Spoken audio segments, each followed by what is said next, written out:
You were never meant to stay asleep. You always knew it wasn't just a temple. It was a technology of light. An ancient field encoded with geometry, sound, and intention. And that temple, it wasn't built to be visited. It was built to be remembered.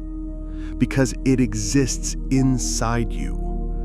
The moment you stepped into this frequency, the gate opened again. Not outside, but in the space between your breath and your soul. And now that it's open, nothing can return to sleep. Not your energy, not your memories, not the divine part of you that Egypt always protected in silence. You didn't just stumble onto this video, it found you. Because something older than time itself has been waiting for your frequency to rise, so it could finally activate what was hidden through pyramids, codes, sounds, and stars. This is not a metaphor. This is the continuation of something that started before you were born. And tonight, you'll feel it again, because the gate is open. Chapter 1. The pyramid was a mirror. They told you it was a tomb, but the ancients never buried the dead there. They built something else entirely, a mirror for the soul. Not a mirror of glass, but of proportion, of vibration, of memory. The Great Pyramid was a resonance chamber, constructed not only to preserve bodies, but to awaken what was hidden inside them. Because your body is a pyramid. Your spine is the central axis. Your chakras are the chambers. Your breath is the sacred wind, and your soul is the light at the top. The geometry wasn't meant to be worshipped, it was meant to be reflected. The base of the pyramid aligns with the earth, the tip with the stars, and in between, there's you, the one who bridges worlds. The Egyptians didn't want you to copy their temples. They wanted you to become one. And that's why this moment matters. Because if you're still watching, it means you've been searching for the mirror. Not made of stone, but made of remembrance. And now you're beginning to see it. The same alignment, the same angles, the same energy inside you. You were the technology, and the pyramid was just the proof. Chapter 2. The breath that unlocks the gate. You've been breathing your whole life, but not like this. Because there is a breath that doesn't just fill your lungs, it opens the temple within. A breath so ancient, it was only passed in silence, from priest to initiate, from temple to soul. It doesn't come from the chest. It rises from the base of your spine, coiling like a serpent, piercing the chambers of your energy body until it reaches the point between worlds. The Egyptians called it the breath of re-entry, the moment when the soul re-enters the body with full awareness of its divine origin. This breath carries no words, only frequency. It doesn't ask for more air, it asks for presence. It is the breath of return, of remembering, of reclaiming the inner gate that was sealed when you forgot who you were. And here's the secret. Every time you exhale with intention, you release the dust of amnesia. And every time you inhale with reverence, you drink in the geometry of the cosmos. This is not about oxygen, it's about resonance. Because there is a gate, a real one, behind your sternum, guarded not by stone lions, but by the vibrations you've refused to feel. When you finally breathe all the way in, Into your pain, your light, your memory, the gate opens. And that's when it begins. The sound, the pulse, the code. And suddenly, you're no longer just breathing. You're awakening. Chapter 3. The Sacred Sound Inside Your Bones. Before you were given a name, you were given a frequency, not in words, but in resonance. And though the world made you forget, your bones never did. Because inside your skeletal temple, there are echoes of chants never spoken, of syllables older than language, of tones once used to lift stones, heal bodies, and open dimensions. The ancient Egyptians knew sound was not decoration, it was architecture. They carved it into temples, not as music, but as keys. And those same vibrations were encoded in your spine, your teeth, your ribs, each bone a tuning fork for the soul. That's why certain frequencies make you cry. That's why silence sometimes feels loud. That's why the sound of your own breath can bring you to your knees, because the code was never outside you. It was humming in your marrow, waiting to be awakened by sacred tones lost to time, but not to memory. You don't need to chant like them. You only need to listen like them. Because when you get quiet enough, you'll hear it, not with your ears, but with your essence. That deep golden tone that pulses from the center of your being and shakes the dust from your forgotten temples. You are not broken. You are just out of tune. But the moment you remember this sound, this hidden, ancient tone inside your bones, everything real in you will begin to resonate again. Chapter 4. The initiation was energetic. The Egyptians didn't build temples for worship. They built them for transmission, not just as a place to honor the divine, but as a vibrational pathway to reconnect the human soul with the source of creation. And this initiation wasn't a ceremony outside of you, it was an energetic exchange inside your body, a charge that runs through your nervous system, through your blood, through your bones. They understood what you are just starting to remember. You are a vessel of light. You are a frequency. And your body? It was designed to conduct. What they gave wasn't just wisdom. It was a vibrational pattern woven into the fabric of the universe, encoded in every stone of the pyramid, and passed on through sound, color, and geometry. When you entered their temples, it wasn't the gods you were meeting. It was your own divine frequency. They tuned you like an instrument, sang to you with the resonance of the cosmos, and you awakened. Because the initiation wasn't meant to be seen, it was meant to be felt. It wasn't about knowledge, it was about activation. And in this moment, as you watch this screen, you are receiving the same transmission. It is not an accident. You're not just absorbing information. You are being retuned. The question is, are you ready to remember the frequency that has always been inside you? Are you ready to turn on the light that is already within your bones? To awaken the energy that only needed the right moment to rise? Chapter 5. The key was inside your heart.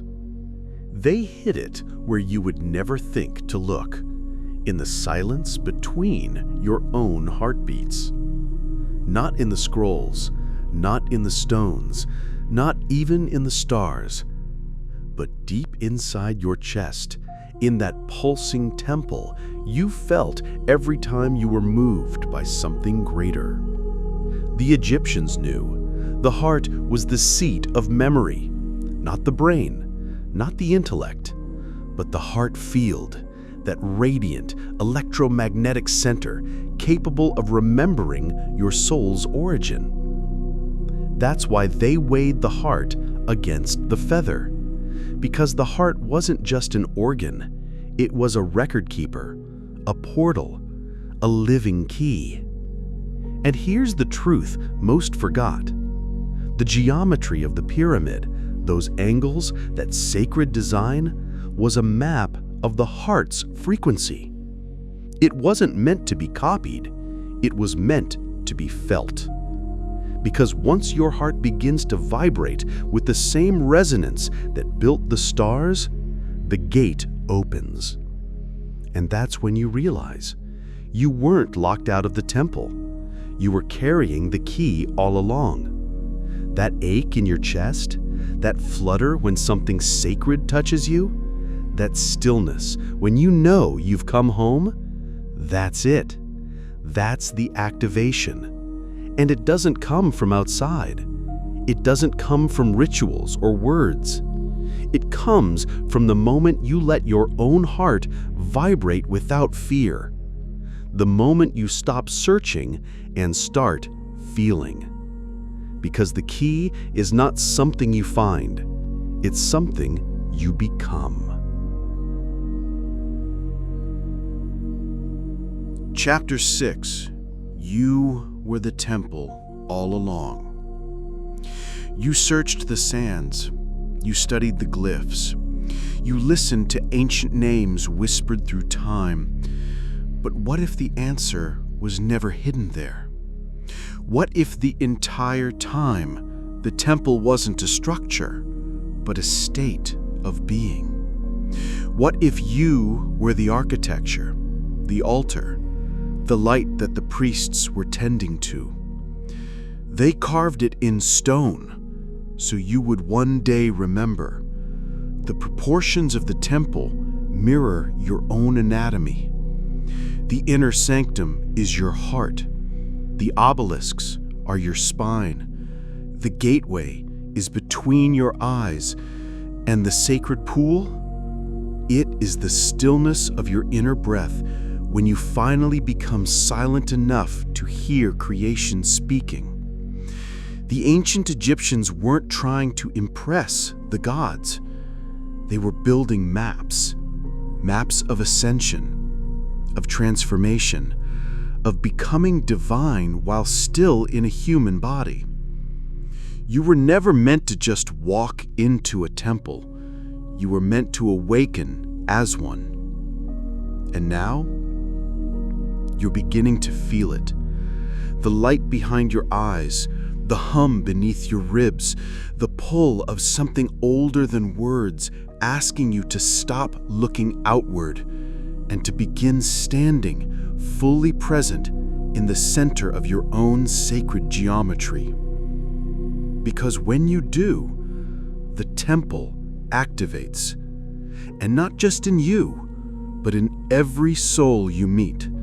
That's the return. That's the secret. Not to worship the structure, but to become the vibration that once built it. Because you were the temple all along. Chapter 7. The temple was never meant to be silent. They taught you that temples were quiet, that silence meant reverence, that sacredness was stillness. But the ancient ones knew better. The real temples sang. They were not monuments. They were instruments, built to resonate with the voice of the cosmos. Every chamber, every wall, every stone was carved with a purpose, to echo divine frequencies that could awaken memory, activate light, and realign the soul. When a priest stepped into the chamber of resonance, his voice didn't just bounce off the walls. It split open dimensions. Because those halls weren't meant to be admired. They were meant to be vibrated. And so are you. You were never meant to be silent. You were never meant to suppress your frequency just to fit into a world that forgot how to listen. You are a temple, and your voice is a key. Not just the one you speak with, but the tone that rises when you breathe, when you feel, when you allow your chest to tremble with the sound of your own truth. This is why your voice shakes before you speak your soul. Because the temple is remembering, and the frequency is returning. The ancients didn't want you to pray to their gods. They wanted you to vibrate like one. So if you feel something rising in you now, a hum, a breath, a sacred sound forming in your core, let it come. You were not born to echo others. You were born to resonate with the original frequency that brought stars into being. Because the temple was never meant to be silent, and neither were you.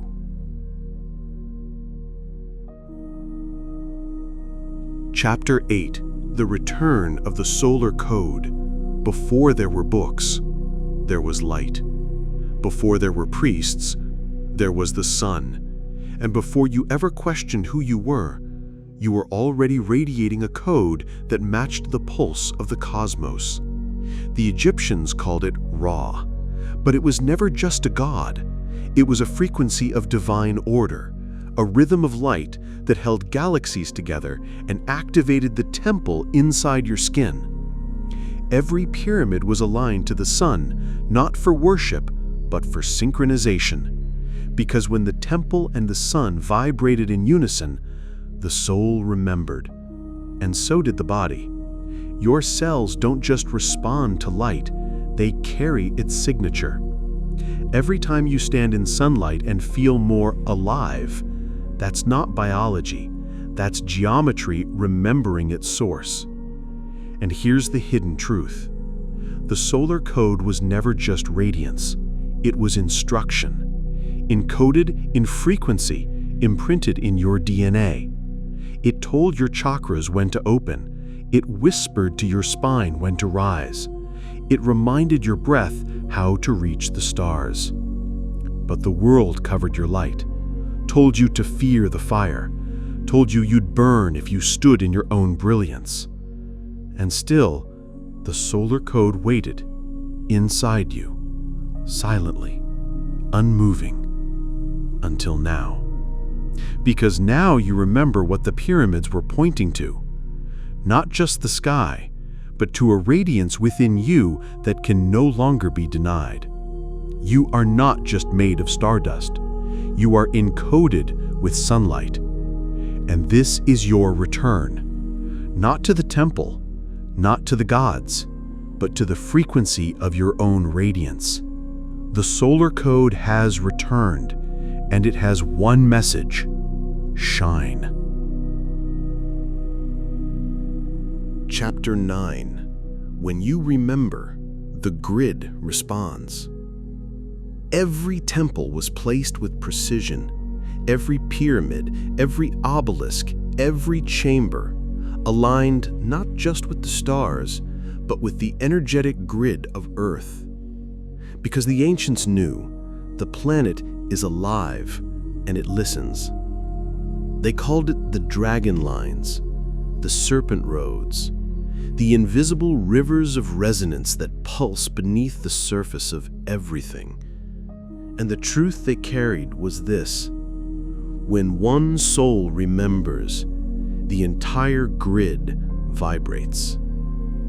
The temples weren't just holy places, they were nodes, amplifiers of intention, conductors of consciousness placed in the exact locations where Earth's frequency could carry your awakening like a song to every corner of the planet. And that's why your remembering matters. Because when you breathe differently, the grid receives it. When you feel your light again, the planet pulses with you. This isn't spiritual poetry, it's energetic architecture. You were never meant to ascend alone. Your frequency is part of the design. And every time you re-enter your heart, speak your soul, or breathe with sacred intent, you send a signal, not just to other people, but to the living network of the Earth herself. The grid responds not to your perfection, but to your presence, not to your knowledge, but to your resonance. And now it's humming. The temples feel it, the stars align with it. The silence inside the stones is stirring again, because you remembered. And that one act, so simple, so sacred, has already changed the field.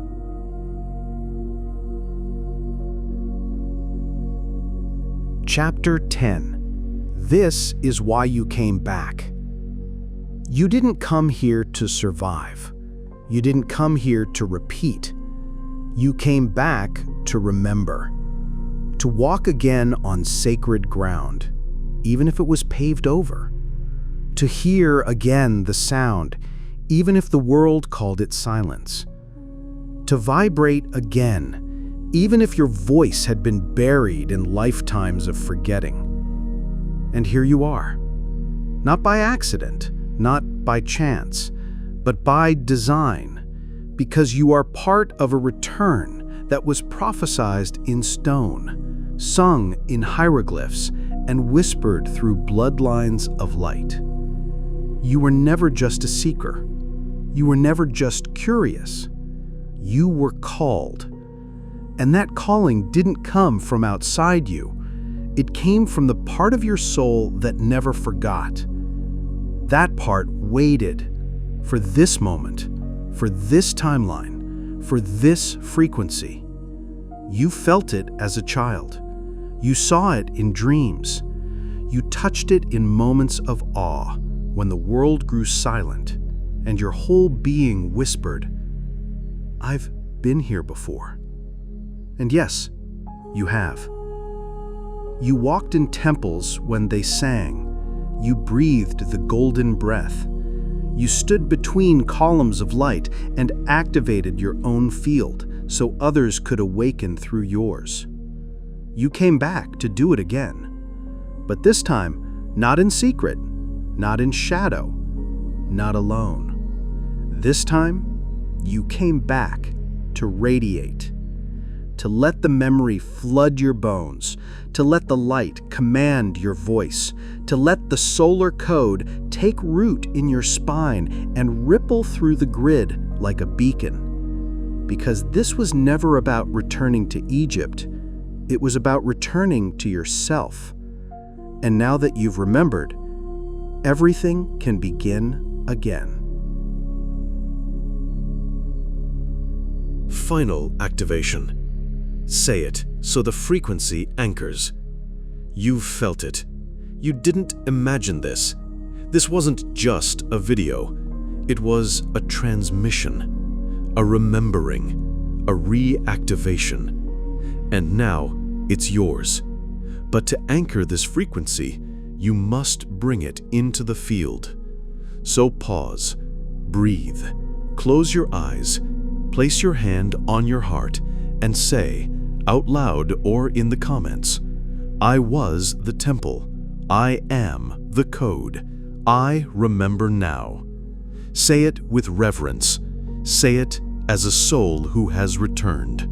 Because you are not alone. And the moment you speak this truth into the grid, others will feel it too. The frequency is awake now. Share this transmission so others remember, so the grid strengthens, so the silence ends. You came back for this, and now it has begun.